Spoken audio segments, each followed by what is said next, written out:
Look at me. Don't look at her. Look at her. You? Her? Who? Look at her. Look at Dina, please. Okay. So I'm talking right now. So I called you here for the meeting to talk about your son's behavior. So last week, Finn. So he was watching a basketball game with another hearing school, and he's not playing the fan.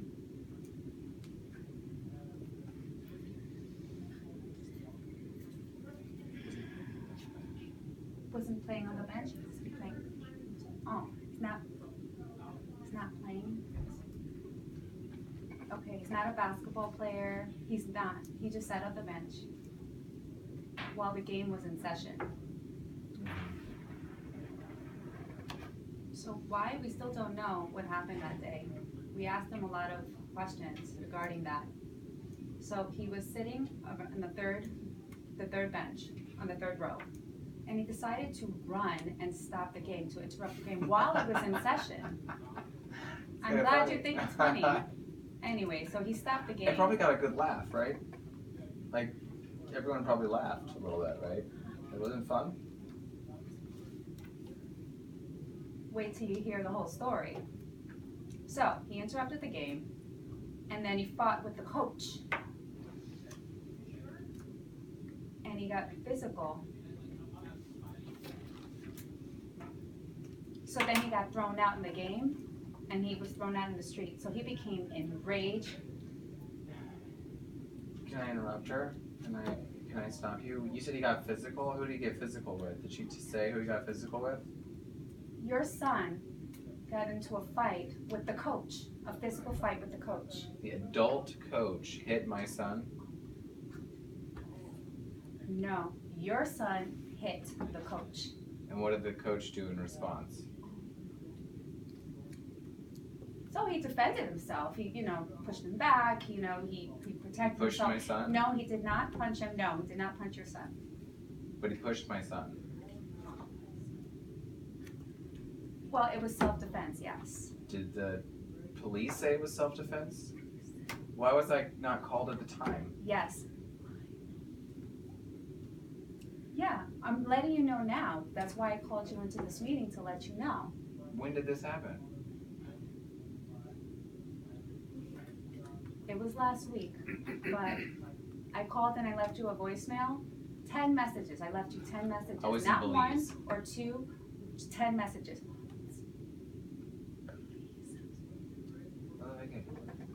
I was in Belize. That's fine, but just to let you know that we left you 10 voicemails, 10 messages. Right. Okay, so you tried. Yeah, and the school called you as well. So now we called you into this meeting to let you know that he got into a physical fight with the coach. And the coach himself is an adult, yes. So he got really upset that he left. So he left from the gym and he ran to the elevator. He ran and he went to the elevator. He went up. So he wasn't allowed to use the elevator. He had to use the stairs. Because the elevators are only used for people in wheelchairs, so you can't really use the elevator. Because the elevator, well, because a lot of people, when they use the elevator, people, they like to press the button, so it's only used for the elevator. So the point is, he used that elevator, and that staff told him to get out of the elevator, and he pressed the emergency button, and then the elevator got stuck on the second floor. It got stuck. So what did he do? He pressed the fire alarm. No, the fireman came, and then there was all these ambulances. The fire truck came, and then they had to unlock the elevator. So he became very upset, and we had to just calm him down and to take him out of the elevator. So I just wanted to let you know that I'm very concerned with his behavior. It's not the first time that he behaved this way. Like about 3 weeks ago.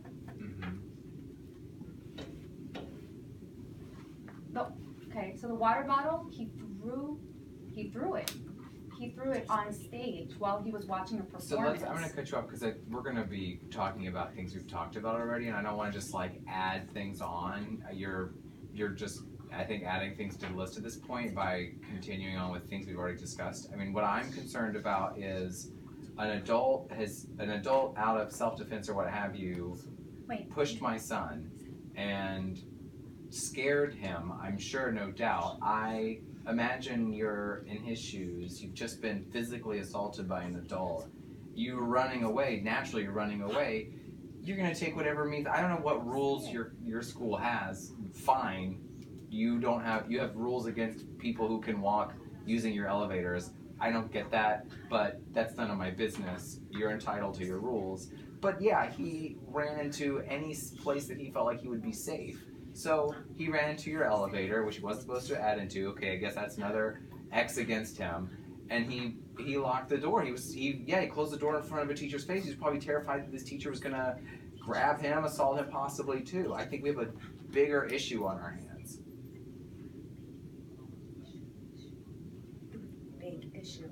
I mean, I just don't, I mean, at this point, I don't even know if I should continue this conversation without my lawyer present. Like, I'm not exactly sure what your goal in this conversation is, but this is the first time learning about it, and this is a lot of red flags.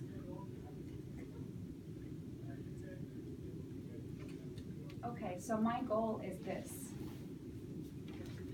My goal was to bring you here to discuss these concerns about your son. And it's not that I want you to add on different things, but we've called you and left messages, and told you about the water thrown on the stage. I remember your response to the VP was, fine, give him the consequences. That was your response. So we saw that. We said, okay, then the consequences are go get the water bottle. If the water bottle was full and it hit someone on the stage, and messed everything up on the stage. Cause physical pain. It caused physical pain, and so we decided to punish him. Now he's doing this a second time. He's running. So once he interrupted that whole game with the coach, and I'm really concerned if if it happens second time with the coach and it turned into a physical altercation. You don't see anything wrong with that happening to an adult, and your son's it's gonna happen again and again and again. It didn't only just happen once, it messed up twice. This is the first time that I'm aware of in which a member of your staff, an adult member of your staff, has physically laid hands on my child. No, not our staff. We didn't. It was the coach. The coach was not a member of your team? Whose team? No, he's the referee. So he was hired outside, like who came in, right? Yes, that's correct. He's a referee that came specifically from the game, from outside. He's connected with, with another agency, and we call him to come. Is there but he's not, video? He's not part of our staff. I mean, you're gonna have to connect me to these people, because I'm gonna have to just make sure that I'm able to see everything that is involved in this. And if there's no video, fine, but I need to be in touch with that staff, because there's there's absolutely I have to be involved as far as that goes.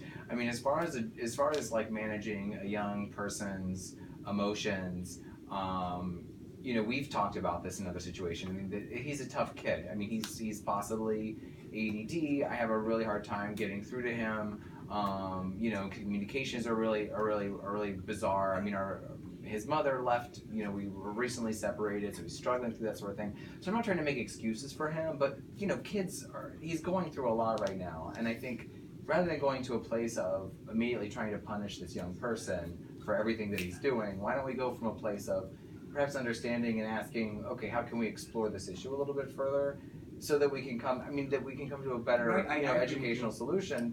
He's a kid. It's never appropriate for an adult to lay hands on him. A kid can be kicking and screaming. That's what kids are going to do. But if you're telling me that another professional person, whether by your staff or hired as a contractor by your staff, still ultimately someone's got to be responsible for that. I mean, that absolutely is not appropriate. I totally understand that. And I'm with you on that. Someone in our staff would never do that. But I will ask my boss to follow up with you on that and give you the videos. You're totally right. And we totally understand that your child is going through a lot of stuff. We understand that. But we have to figure out, you know, what we can do to resolve that behavior, you know, to really specifically find out what the problem is and work from that.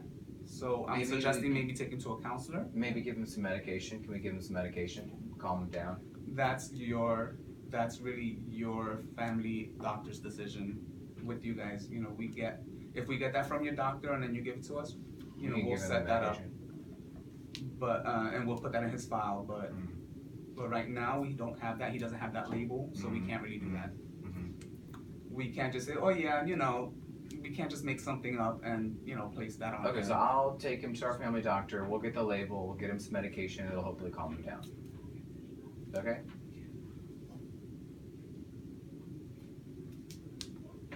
That process is a long time. I just need to let you know that about 6 months to a year. I mean, our doctor will probably write a prescription. It could fast. All right. Okay.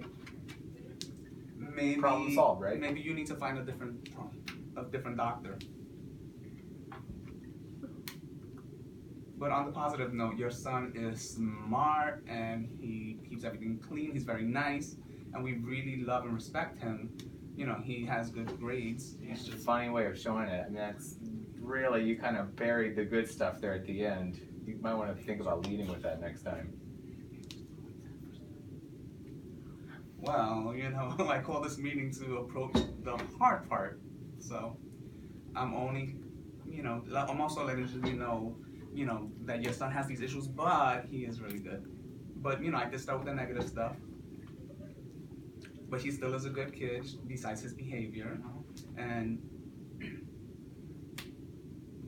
you know, if this continues, we might have to ask your son to leave. But it seems like it's not going to be an issue. We're going to be able to get him into the family doctor, get him some medication, calm him down, and his behavior will be better. I can't promise it'll continue to be creative, but it won't matter because at least he'll be sitting still.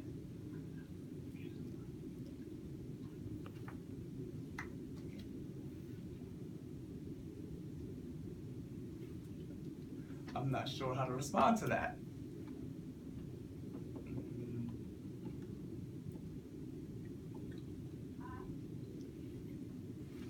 Well, thank you for coming. Sure.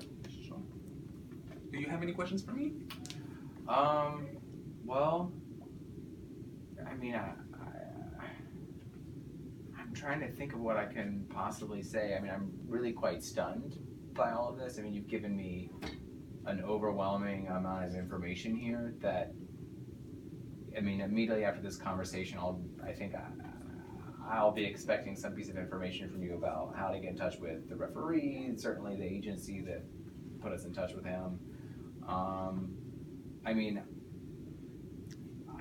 do I think the medication is the best answer? No, but if it's that or getting expelled from your school, I'd rather him be in school. I mean, I'm constantly on business trips. I really don't have time to like police this kid 24/7. So that's the problem. You know, you always say I'm busy. That really is a problem. You're not really worried about your own son.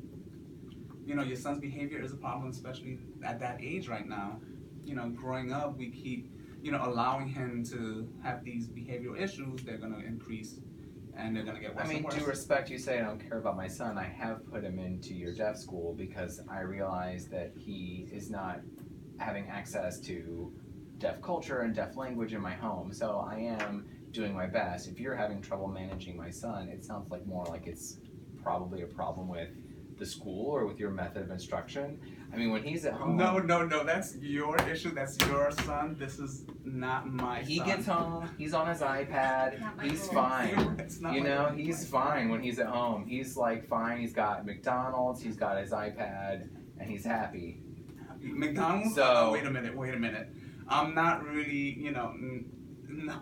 It's not about a diet. It's not about that. It's about his behavior. Yeah.